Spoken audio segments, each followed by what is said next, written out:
बिस्मिल्लाहिर्रहमानिर्रहीम। अस्सलाम वालेकुम। भिंडी गोश्त में पकाएं या कीमे में पकाएं, भिंडी कीमा, भिंडी गोश्त आपने बहुत मर्तबा खाया होगा, लेकिन आज ये मसालेदार भिंडी जब आप पका के खाएंगे ना तो आपको ये भिंडी खाने का मज़ा ही आ जाएगा। एक मर्तबा इस भिंडी को पका के जब आप खाएंगे ना तो आप बार बार इसको बनाना पसंद करेंगे।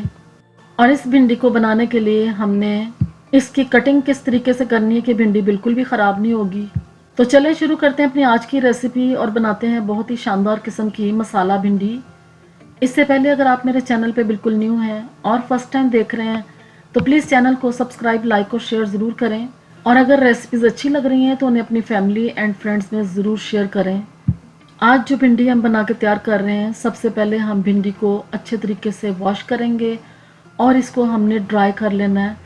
तो भिंडी मैंने ली थी हाफ़ kg। अब इसकी हम सबसे पहले कटिंग करेंगे और कटिंग आपने किस तरीके से करनी है। जो आज की मसाला भिंडी हम बना रहे हैं, मुख्तलिफ़ तरीके से भिंडी को कट किया जाता है। इस तरीके से जब कट करेंगे ना तो भिंडी एक तो ईज़िली कट हो जाएगी, दूसरा अगर कोई भिंडी अंदर से ख़राब है तो आपको फ़ौरन पता चल जाएगा।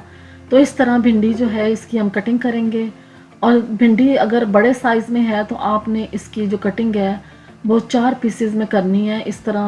इस तरह भिंडी को पकाना भी आसान हो जाएगा। अब जितनी भिंडी है ना इसकी मैंने कटिंग कर ली है। कटिंग करने के बाद इसी में हम प्याज डाल देंगे जो स्लाइसिस में कटे हुए हैं, 2 लार्ज साइज़ के और 2 लार्ज साइज़ के टमाटर हैं जिनको मैंने स्मॉल पीसेस में काट लिया था। ये भिंडी के साथ हम शामिल करेंगे। और अब हम इसकी जो कुकिंग है वो स्टार्ट करते हैं। तो मैंने लिया एक वॉक कढ़ाई ली है और इसमें मैंने 1 कप ऑयल का डाल दिया है।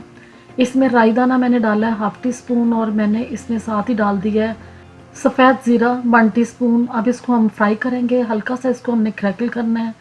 जैसे थोड़ा सा फ्राई होगा तो इसमें हमने लहसुन अदरक का पेस्ट डाल देना है 1 टेबलस्पून भर के। ये डाल के इसको भी थोड़ा सा फ्राई करेंगे, हल्का सा इसका कच्चापन दूर होगा, अच्छी सी खुशबू आएगी, तब तक इसको फ्राई करते जाएंगे। अब जैसे ही लहसुन अदरक हमारा फ्राई हो गया है, इसकी खुशबू भी बहुत शानदार आनी शुरू हो गई है।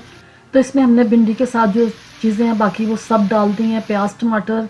ये डाल के इसमें मैंने रेड चिली पाउडर डाला है 1 टीस्पून, सूखा धनिया साबुत वाला मैंने डाला है 1 टेबलस्पून और 4 लौंग डाल दी हैं। ये डाल के तो इनको हम अब फ्राई करना शुरू करेंगे। अभी जो भिंडी हम बना रहे हैं ना ये बग़ैर नमक के बन रही है। इसको इसी तरीके से पकाएंगे तो भिंडी बहुत ही शानदार बन के तैयार होगी। अब इसको मैंने कवर कर दिया था। कवर करने के बाद ये सब चीज़ें थोड़ी सी सॉफ्ट हो गई हैं, नरम हो गई हैं। इनको दोबारा से अच्छे तरीके से हम मिक्स करेंगे और अब इसको हमने भूनना शुरू कर देना है, इसकी भुनाई करेंगे।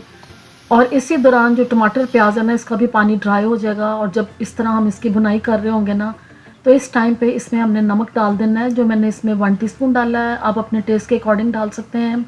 नमक डाल के इसको दोबारा हम मिक्स करेंगे और इसकी भुनाई अभी हम करते जाएंगे जब तक इसका जो ऑयल है वो सेपरेट देखने में नज़र नहीं आता। तब तक हम भिंडी को इसी तरीके से प्याज और टमाटर के साथ भूनेंगे। अब इसकी बुनाई के दौरान इसमें हम एक और चीज़ शामिल करेंगे जिससे इसका कलर बहुत ही शानदार बन के तैयार होगा। तो इसमें मैंने हल्दी डाली है इस टाइम पे। इसके साथ भिंडी का जो कलर है ना वो बहुत ही शानदार देखने में नज़र आएगा। ½ टीस्पून इसमें मैंने हल्दी का डाला था। ये डाल के इसको दोबारा से हम भूनेंगे। और अब आप देख रहे हैं कि इसमें बिल्कुल भी पानी देखने में नज़र नहीं आ रहा। भिंडी हमारी जो है मसाले वाली खूब शानदार बन के तैयार हो गई है। तो इसमें मैंने 2 ग्रीन चिलीज़ डाल दी थी साबुत ही, हरा धनिया डाला है मुट्ठी भर के और इसमें खूब ढेर सारा लेमन निचोड़ेंगे जिसके साथ इसका टेस्ट बहुत ही जायकेदार और कमाल का बन के तैयार होगा। अब इन सब चीज़ों को इसमें अच्छे तरीके से एक मरतबा मिक्स करते हैं। और मिक्स करने के बाद अब ये परफेक्टली हमारी भिंडी मसाला बन के तैयार हो गई है।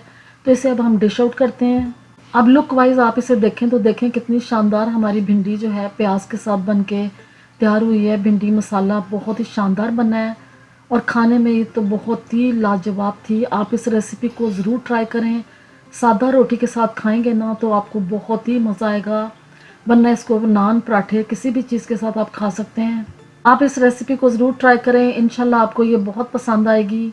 वीडियो अच्छी लगी है तो प्लीज़ चैनल को सब्सक्राइब, लाइक और शेयर ज़रूर किया करें और कमेंट्स में बताएं कि आपको मेरी रेसिपीज़ कैसी लग रही हैं। और अगर रेसिपीज़ आपको आसान और अच्छी लग रही हैं तो अपनी फैमिली एंड फ्रेंड्स में ज़रूर शेयर करें। अल्लाह हाफिज़।